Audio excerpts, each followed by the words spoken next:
उमटलेले आहेत, पाणी नाहीये, पाऊस नाहीये, कसं पाहता? नाही, यावेळेस अल निनोच्या प्रॉब्लेममुळे पाऊस तसाही 7% येईल अशी शक्यता वर्तवली होती.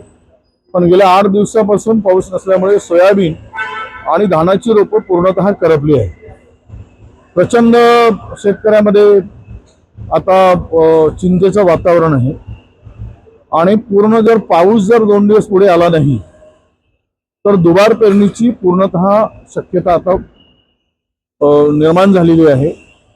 या सगळ्या परिस्थितीमध्ये दुबार पेरणीसाठी आवश्यक त्या गोष्टीची पूर्तता करणं, बियाणे, खते आणि या सगळ्या ही सरकारची जबाबदारी आहे.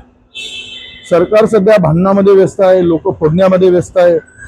पण शेतकऱ्यांच्या या संकटावर मात करण्यासाठी आता युद्ध पातळीवर काम करण्याची गरज आहे असं मला वाटतं. आम्ही सुद्धा या संदर्भात लक्ष घालून आहोत आणि सरकारकडे सुद्धा मागणी आमची आहे. आम्ही पत्रही पाठवलं आहे की पर्यायी बियाणे आता दुबार पेरणीसाठी आणि शेतकऱ्यांना मदत, आवश्यक ती मदत तातडीनं करण्यासाठी उपाययोजना करावी असं सरकारकडे आम्ही मागणी केलेली आहे. मुख्यमंत्री फडणवीसांकडून शेतकऱ्यांसाठी मोठी घोषणा करण्यात शेतकऱ्यांसाठी 48,000 कोटी रुपयाची वीज बिल माफ करण्यात. जी बिलं माफ केली जाण्याची घोषणा मुख्यमंत्री महोदयांनी केलेली आहे ती खूप वर्षापासूनची पेंडिंग आहे आणि ते वसूल न होणारेच निधी होता. तो काही वसूल होईल अशी शक्यता अजिबात नव्हती. कारण अनेकांनी ते पंप घेतले. ते खूप वर्षापासून 15-20 वर्षापासून 25 वर्षापासूनची ही थकबाकी आहे आणि शेतकऱ्यांनी त्याचा वापर पंपाचं करणं सोडून दिलं होतं आणि अशा स्थितीमध्ये ही वीज बिलाची मागणी आता घोषणा झाली आहे. पण यामध्ये फार काही आता वसूल होण्याची शक्यता नव्हतीच. ते सगळे पैसे जे काही थकबाकी होती ती तशी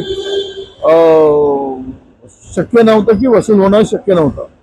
पण आता घोषणा झाली आहे, चांगला निर्णय झाला आहे. आम्ही पण लवकरात लवकर निर्णय घेऊन ती थकबाकी माफ केल्याचा GR काढावा. मुख्यमंत्र्यांनी काल घोषणा केली. निर्णय चांगला आहे, त्याचं नक्कीच स्वागत आहे. वर्षाबंधावर कुठेतरी सुनील तटकरे आणि प्रफुल्ल पटेल यांनी भेट घेतली, मात्र याची माहिती सुनेत्रा पवारांना नसल्यामुळे आता त्या भेटीसंदर्भात नाराजी व्यक्त केली जात आहे. मला माहित नाही त्या भेटीकडे दुसऱ्याच्या कोणत्या पक्षाच्याकडे बोलणं आमचा काही संबंध नाही.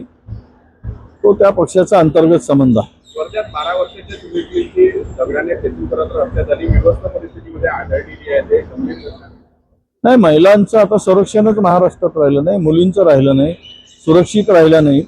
दररोज या मुलींवर, महिलांवर अत्याचार होताना आपण महाराष्ट्रात पाहतो. कायद्याचा धाकच आता मुळात राहिला नाही. सत्तेमध्ये मशगूल सरकार एवढं झालेलं आहे भारतीय जनता पक्षाचं की त्यांना इतरांच्या सुरक्षेचा संबंधच राहिला नाही. सत्ता प्रचंड मिळाली, त्यामुळं आमचं कोण काही वाकडं करू शकत नाही. या आविर्भावामध्ये ही सत्ता राबवली जात आहे आणि पोलिसांना जो पोलिसांचा धाक होता तो धाक कमी झाला आहे. त्याचं हे लक्षण आहे की आज महिला सुरक्षित राज्यामध्ये राहिल्या नाही आणि मुलीसुद्धा सुरक्षित राहिल्या नाही. तर हे सगळे कायदा सुव्यवस्था ही संपूर्ण खड्ड्यात गेली आहे, याचंही द्योतक आहे. मंत्रिपदावर विचारलं असतं सुधीर मुनगंटीवार यांनी मुश्किल उत्तर दिलं की देवाची इच्छा असेल तर कसं करतो. नाही, मला काय बघायचं आहे, तो त्यांचा पक्ष आहे. सुधीर मुनगंटीवारांना काय करायचं, द्यायचं, नाही द्यायचं, कुठे ठेवायचं हा त्या पक्षाचा अंतर्गत भाग आहे. तुम्ही आमच्या पक्षाच्या संदर्भात विचारलं तर आम्ही बोलू. त्यांच्यामध्ये फार चांगलंच आत्ता सुरू आहे. म्हणजे मला असं वाटतं की भारतीय जनता पक्षामध्ये आता विनोद तावडे फार सक्रिय झाले. त्यामुळे त्यांच्या कदाचित आशा बळावल्या असतील की काही बदल होईल तर आमचा नंबर वगैरे लागेल. आशा बाळगण्याला काही हरकत नाही आहे. आणि काँग्रेस फक्त आस्था जागरण यात्रा काढली जात आहे. एकीकडे शिवसेनेकडून उद्धव ठाकरे सेनेकडून सुद्धा नागपुरात जे आहे कार्यक्रम घेतला जाणार, रामरक्षा पथकाचा घेतला जाणार. तुम्ही कसं पाहता? नाही, कसं पाहता म्हणजे काय, हे राम काही कोणाच्या बापाचं आहे काय? उलट राम तर मुंह में राम बगल में छुरी, भगवानचं नाव घेऊन हे लोक आस्थेला कलंक फासत आहेत. त्यामुळे ज्या पवित्र स्थानांच्या ठिकाणी चोरी होते, डकेती होते, लुटमार होते आणि तो एक नालायक अभिनेता सांगतोय की अपने घर में चोरी होईल, तेरे घर में चोरी हो गई तो रिपोर्ट नाही देगा, त्याचं घर लुटून आणायला पाहिजे त्या अभिनेत्याचा, जो आजकाल फार चापलुसी करत फिरतोय भाजपची. तर हे संपूर्ण देशामध्ये ज्या ज्या ठिकाणी, आता काल आम्ही ऐकलं की नर्मदा उगम मंदिर आहे तिथे पण चोरी झाली, बद्रीनाथला चोरी झाली. हे मंदिर लुटणारे लुटारू जे आहेत देवाच्या नावाने, यांना देवाची धाक राहिला नाही. कारण ज्या नावाने, देवाच्या नावाने राजकारण करणाऱ्यालाच देवाची भीती राहिली नाही, त्यामुळे पुजाऱ्यांना धाक कसा राहील, लुटणाऱ्यांना धाक कसा राहील. हा आस्थेशी खिलवाड आहे, आस्थेशी खेळणं आहे. आणि हे मला वाटतं की भारतीय जनता पक्षाच्या लेखी देव हा दुसऱ्यांना भीती दाखवून मतं घेण्यासाठी आहे, त्यांना देवाची भीती वाटत नाही, असं त्याचा अर्थ आहे. विनायक राऊतांवर अटकेचे तांत्रिक तलवार दिसते, कारण न्यायालयाने जामीन अर्ज फेटाळला. नाही, तो काय त्यांच्या कौटुंबिक वाद आहे, त्यावर आम्हाला बोलायची गरज नाही. कशातून वाद निर्माण झाला, कशामुळे झाला, हे त्यांचं ते बघत बसतील. मुनगंटीवार यांना सुद्धा पंढरपूरला बसलं पाहायला मिळतं, त्यांच्यासोबत नाही नाही, ते असं आहे, मी VIP दर्शनाचा फटका काय बसतो. खरं तर हे पंढरपूरच्या ठिकाणी श्रद्धेने जाणाऱ्यांना थोडा त्रास झाला तरी ते सहन करण्याची आवश्यकता आहे. शेवट देवाच्या दर्शनाला जातो आपण, तिथे फटका बसला असं मला म्हणता येत नाही. आरटीओ संदर्भामध्ये ज्या पद्धतीनं तुम्ही प्रश्न उपस्थित केले, या अधिवेशनामध्ये या संदर्भात चर्चा झाली. काल परवा एकनाथ शिंदे यांच्या पक्षाच्या वतीनं नागपूरच्या आरटीओवर मोर्चा काढण्यात आला, त्यांच्याचकडे खातं आहे ते.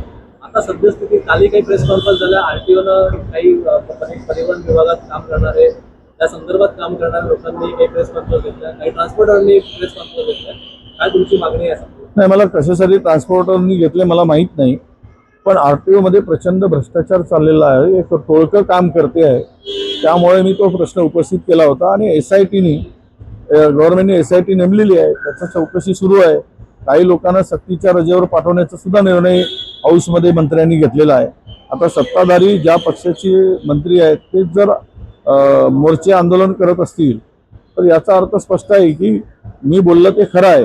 आणि इथे या सगळ्या लुटारूंना बाजूला केलं पाहिजे, त्यांच्यावर कारवाई केली पाहिजे, त्यांच्यावर FIR केला पाहिजे. ही त्यांची माझी मागणी आहे, तशी त्यांची मागणी आहे. त्यामुळे चोर आहेत, हे चोरी करतायत हे सिद्ध झालं आहे. संजय राऊत यांनी मुख्यमंत्री देवेंद्र फडणवीसांना पत्र लिहिलेलं आहे. खरं तर रामरक्षा पथक होत आहे, ते रामनगर परिसरात होत आहे, तर आपण सुद्धा सहभागी व्हावे असं पत्र मुख्यमंत्र्यांना. नाही, मी त्याला काय उत्तर देत. हिंदी